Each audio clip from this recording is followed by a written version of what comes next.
AI has made me a lot more productive, but at the same time, it has also made me dumber. Whereas Claude is more particularly great at programming tasks, right? Perplexity is amazing at deep research. I'm a lead BI engineer at Notion, and I lead reporting, dashboarding for marketing and sales team. Right before Notion, I used to work for Snowflake. I worked for them for a couple of years. If you don't jump onto the bandwagon right now, you might be left out in a year or so. The Data Engineering Show is brought to you by FIREBOLT, the cloud data warehouse for AI apps and low latency analytics. Get your free credits and start your trial at firebolt.io. Hi, everyone, and welcome back to the Data Engineering Show. Today, we're super happy to have Sumit on. Sumit is a lead BI engineer at Notion right now, has been there for a bit more than a year. Great to have you on the show. Do you want to quickly introduce yourself to our listeners? Yeah, thanks a lot for having me, Benjamin and Eldad. I've been so excited to jump on this podcast and talk to you guys about everything AI and a bit about me. So as you mentioned, like I'm a lead BI engineer at Notion, and I lead basically reporting, dashboarding, and for marketing and sales team here at Notion. Right before Notion, you probably will see like a Snowflake logo on the video. I know it's if you're No, listening we to. haven't noticed. Yes. And then you have like Hello Data Nation t-shirt in here. So right before Notion, I used to work for Snowflake. I worked for them for like a couple of years. And then before that, I was at Dropbox leading their analytics team, marketing analytics team. So overall, like I have great experience being part of like I like to use this term called Bay Area darlings. So back in 2017-18, Dropbox was Bay Area darling, right? And then Snowflake became Bay Area darling because of IPO and etc. And now, if you think about it, Notion is the Bay Area darling. So I don't know. I have some affections with darlings, I guess. Nice. That's awesome. So, what got you started in data, kind of like in the first place, right? Kind of like tell me maybe a bit about that journey. I graduated from Mumbai University in 2014. And then right before my senior year, I was like exploring what my career choices could be. A typical 18-year-old where like he's confused, right? He's like, he's in, and this is before the age of AI. I know, I mean, a lot of folks nowadays have it easy where you could just go to ChatGPT and be like, you know what, help me decide my career. But back in 2014 in India, like there wasn't a lot going on in terms of like tech. Like there was obviously like software engineering as a career, but I realized that software engineering isn't for me because I love talking to people, and then I wanted more interaction, and I did not want to be a out and out management consultant either, because I still wanted I knew for a fact that tech has to be has to play a very important role in my career. So as I was exploring, I was like, you know what, information management is something that I should probably pursue. And then I decided to pursue my master's in that from Syracuse University in United States. And then the reason United States information management is because it has that mix of data management consultant and yet being very close to like tech. So that's how I got introduced to tech, and since then, yeah, I've been in data/tech for over a decade now. Amazing. That's awesome. So tell us maybe about kind of like at least at a high level, kind of the work you're doing at Notion right now. Kind of like what are you working on? Kind of how's your data stack? Give us an overview. Yeah, so Notion is if you think about it, Notion is relatively new. Although Notion was, I think, started in 2014, but the Notion got really popular due to COVID boom, right? I think if I recall it correctly, until like 2020, we had close to like about a million or a couple of million users. Now, I don't know if you saw the news or if you saw our co-founder tweet about it. We have over 100 million users now, right? Wow, congratulations. That's Yeah, super impressive. yeah. That's So amazing. it's wild that the kind of following that we have, B2C as well as both B2B, right? So if you think about it, going from like couple of million users to 100 million users, if your data stack is not nimble, or if it's not modern, right? That's the term that we want to use. If it's not modern, you're going to be stuck, right? Your team is not will not be able to make any like relevant decision in time. So that basically means our stack includes like some of the most common modern tools like Snowflake. We use Fivetran for ingesting some of our data. Obviously, we have some custom pipeline set up too. We use Airflow for orchestration, and then we use Tableau as well as Hex for our reporting and dashboarding need. I'm out and out Tableau guy. I love. I mean, not to diss on other tools, but Tableau is great, right? One of the reasons I love Tableau is the fact that it has great community, right? We By also the way, use Hex. if you love Tableau, Tableau went through a long history of improving their query engine behind the scenes. And there was an acquisition done by Tableau of a startup, Hyper, and that query processing team is now driving Tableau's Salesforce query stack. It's an amazing team. And the reason I mentioned it is all of them are coming from Munich, and many of some of them are at Firebolt. So there's a lot of geeky query processing stuff happening in Munich that drives many, if not most, of today's data warehouses and data solutions.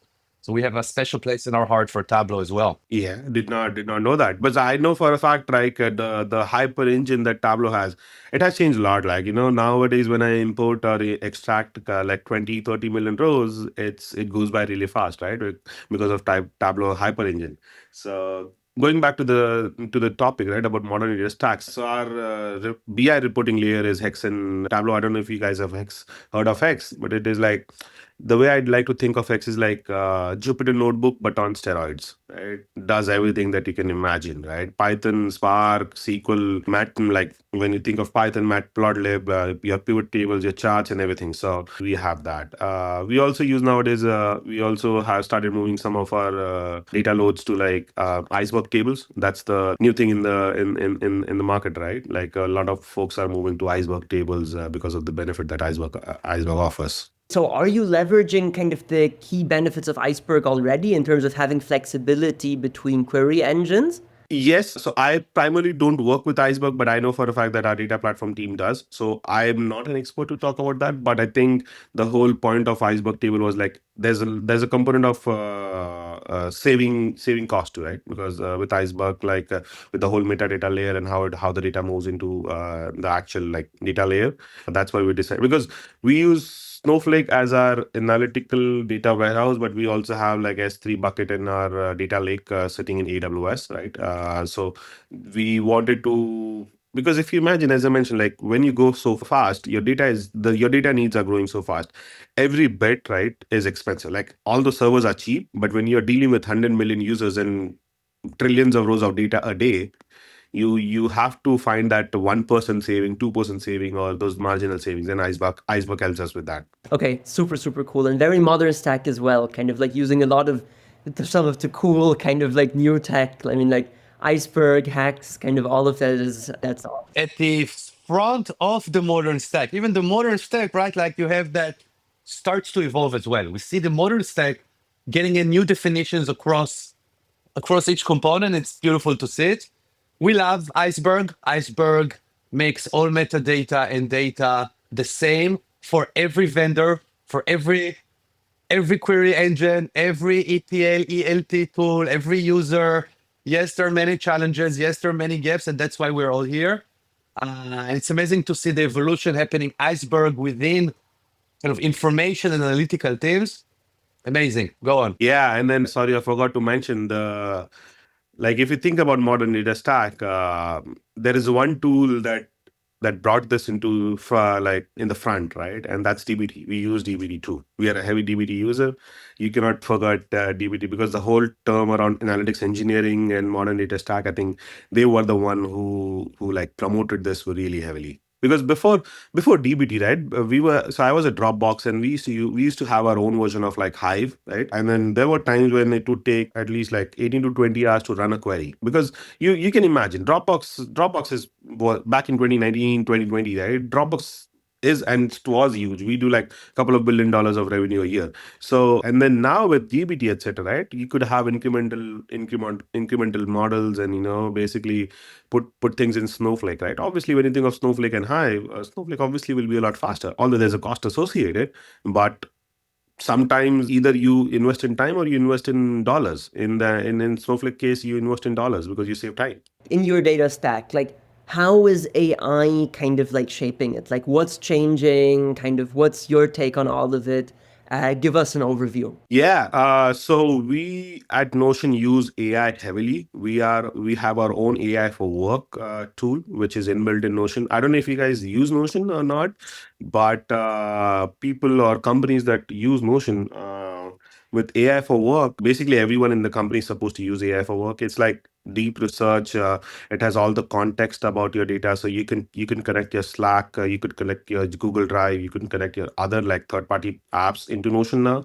And then just like, let's say if you have a question about when was the last time a specific metric was updated, right? AI for work will do that for you. Like Notion's AI for work will do that for you.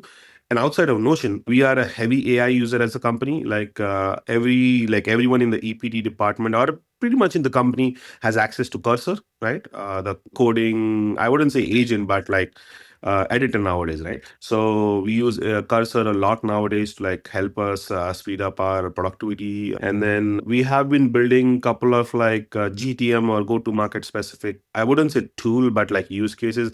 Like one of the use cases that we have built is whenever we are going to talk to our customers, if they are already, especially renewal customers, if they are up for renewal, we have this AI agent or AI workflow setup where you select a customer and then it will give you all the details about total number of users, active users, and users who have never logged in XYZ days. Plus, like we also ingest our call transcript, our Slack messages that the sales rep have, and then create a short summary of what has been discussed in last 30 days, last 90 days. Was there any blockers? Was there any pointers that we can use so that you have one page document where you can go talk to the company and then try to, because when you go for a renewal conversation, right, if you have data to back it up and be like, you know what, 80% of your company is using Notion, so it's probably prudent or it's probably wise to renew it with us, right? If you were to move to a new tool, there would be a lot of headache, etc. So the fact that we could go have that conversation,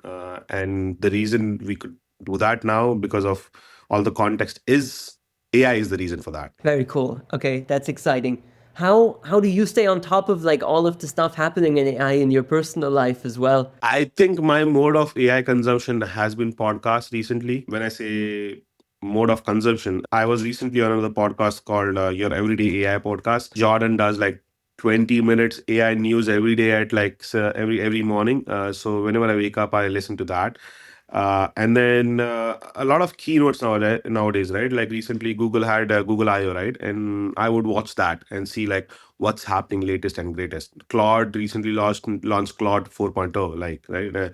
So whenever some new model comes along, I am first to jump onto it, right, and basically test it out and see what's working. And you won't believe, I have basically premium access to pretty much all the famous LLMs, be it Claude, be it Perplexity, be it ChatGPT, right? And my use case, every tool is great at something. Like for me, ChatGPT is when I wanna, let's say, rewrite an email or need some like text written or want to review some document, etc. Whereas Claude is more particularly great at programming tasks, right? Perplexity is amazing at deep research. Who does the cooking? Who is cooking for you? So, yeah, no, I mean Perplexity, I guess. Because with Perplexity, right? I think Perplexity was the first tool which allowed you to do deep research where you had direct access to the search engine, right? ChatGPT and Claude, like they recently launched deep research, right? Gemini obviously too, but Perplexity is where you could go and be like, you know what? Like one of the use cases, I was recently searching for like universities for my niece that she was applying to universities in US, and I was like, you know what? This is the score that she has received. This is like, her SAT scores, her other scores. Go help me find 20 universities that has good acceptance rate. But when I was applying, that was like 1 week of effort. Now it's not even 7 minutes of effort. That's very, very cool. Nice. How do you think the data space as well is like going to evolve then over the next kind of couple of years? Like what are you particularly excited about? Kind of like what problems do you think will start going away? Tell us about that. I actually like to divide that into two parts. One is like if you are someone who's starting a new in data field, right, as an entry level data scientist, analyst, or engineer, I would say the value of your technical skills that used to be very valuable like until like 2021 when there was a boom in hiring, is not as much as like, so the value has decreased, right? Your tech skills are valuable, right? But as an entry level, you don't know if something breaks, how to fix it. That's where your transferable skills or your soft skills comes into picture, right? So if you are to grow in data career, make sure that your transferable skills are outshining your technical skills nowadays, right?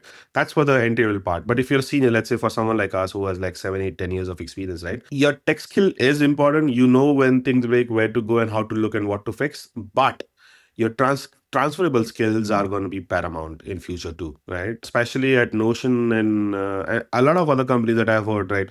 There's a lot of CEOs nowadays are coming out and be like, use AI. If you don't use AI, you're going to be out of job soon, right?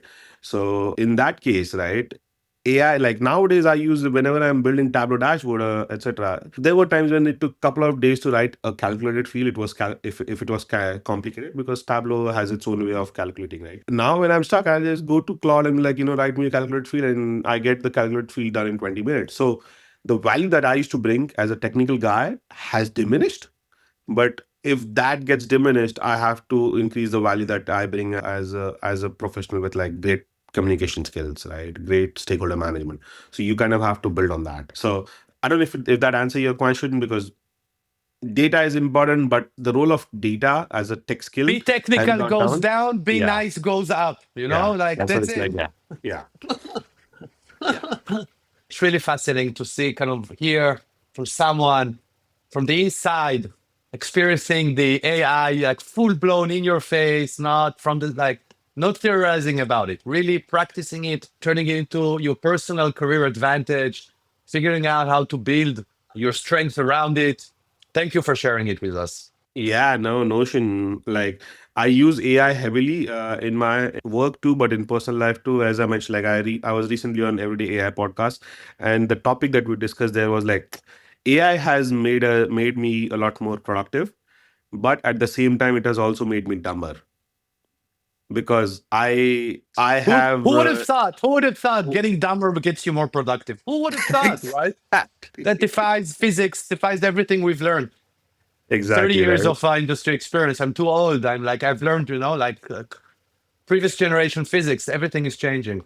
Yeah. Um, And then I gave a couple of examples there. And honestly, like after that call, and I've been like trying my best to not like allow AI to drive my life. It's good. AI allows me to research, but I have a back of hand rule nowadays where like I use AI for repetitive tasks, right? Like to give you an example, like I have an Instagram channel by the name Data by Sumit, right? It has around 25,000 followers, etc., right?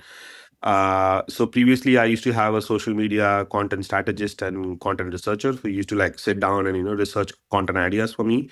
Now I have a make.com like workflow where I have identified a list of, let's say, 100 Instagram users, right, who are, I wouldn't say competitor, but who are in my similar in my niche, right? And then I use Apify's API. Also, I've also tested Rapid API. Apify's API, which basically, if I feed the users into Apify, Apify goes into Apify's API. Basically, helps me extracts, let's say, last 30 days of data for each profile.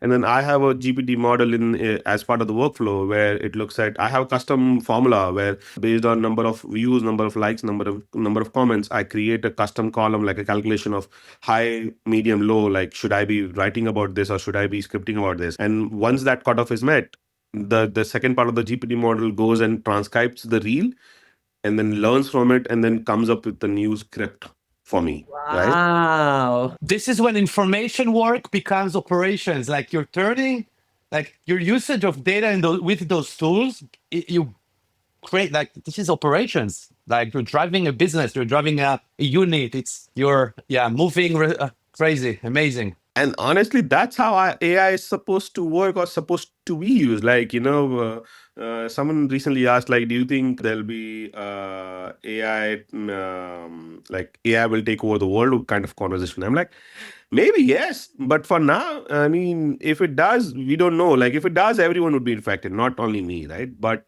right now, AI is helping me improve my workflow. AI is helping improvise my workflow and get better at it. Like something which took me a week to like get like 4 or 5 new content ideas, I just have to click a button and get scripted like 50 different new ideas based on what's working right now in last 7 days, last 30 days. And then I get script too. I just have to like like an inside scoop. One of the things that I'm doing now is like creating another workflow where based on the script, right?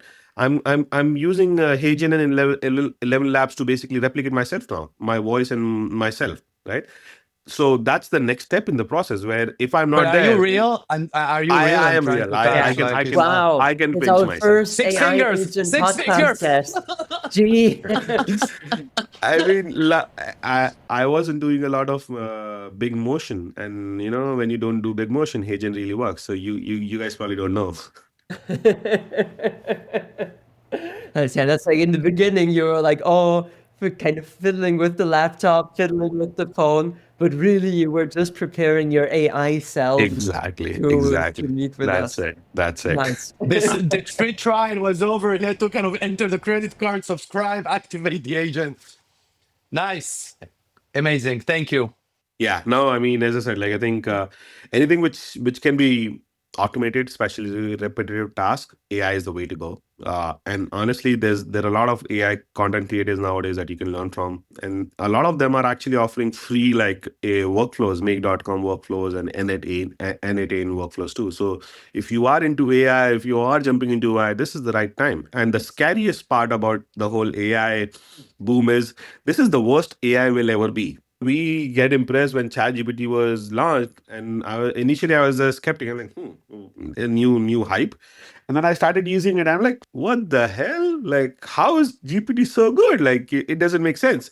And now when I think of it, I'm like, this is the worst it will ever be.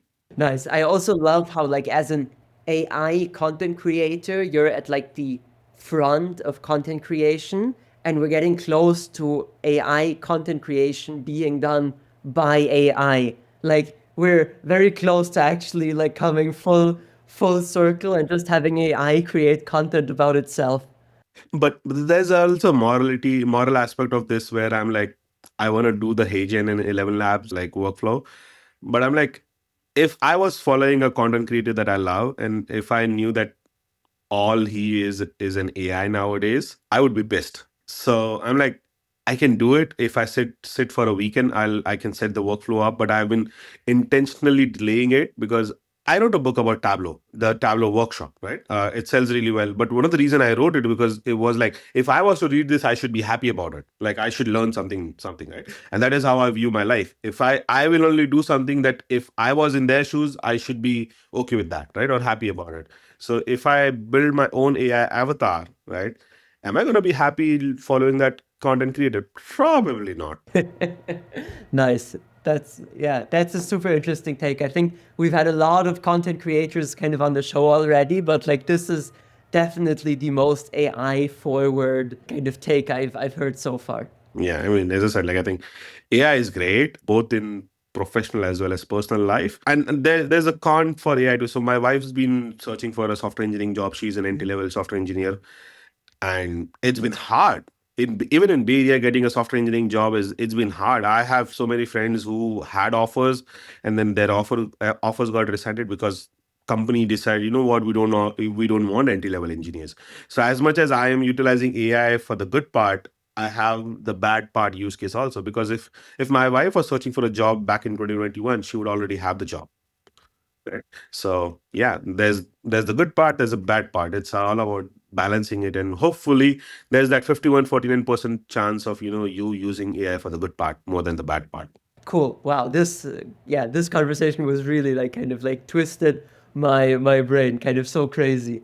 Kind of before we wrap up, right? Like anything else you want to share with the audience, with the listeners, kind of anything, yeah, kind of you wanted to chat about. Like I think even at Notion and personally also, there has been a lot of focus on AI heavy workflow, right? So if you are someone new, try especially in data, scared of AI or still skeptic of AI, I would say jump in. There's a lot of tools, a lot of resources nowadays, and even if you don't want to use it for your personal or professional work, use it as a research tool or a learning tool where if you notice AI, you should be able to recognize AI. Like my eyes are trained now to see when I look at something, I'm like, okay, this is AI, right? If you are not trained, right? If you're not aware of how AI actually, what are AI's pros and cons, and like when you look at an AI video, it's easy to make out. If you look closely, the eye movement, the hand movement, right? If you're not trained, you might get flummoxed, right? You might get confused, right? So that would be my tip. Like if you are in the outside, or if you're outside trying to get in and still like are not happy about AI and are skeptical about AI, jump in. You don't have to use AI in your personal or professional life, but trust me when I say this, if you don't jump onto the bandwagon right now, you might be left out in a year or so. Yes, I think that's a great kind of closing remark. Thank you so much for being on the kind of show, Sumit. It was great having you, and we look forward to catching up in the future and kind of seeing what fraction of your content starts getting AI generated. Absolutely. Thanks a lot, Benjamin and Eldad. Like, if you guys are Thank engaged you. anytime, drop me a message and we can grab a coffee or a beer. Would be amazing. Thank you. Bye. Bye. The Data Engineering Show is brought to you by FIREBOLT, the cloud data warehouse for low latency analytics. Get $200 credits and start your free trial at firebolt.io.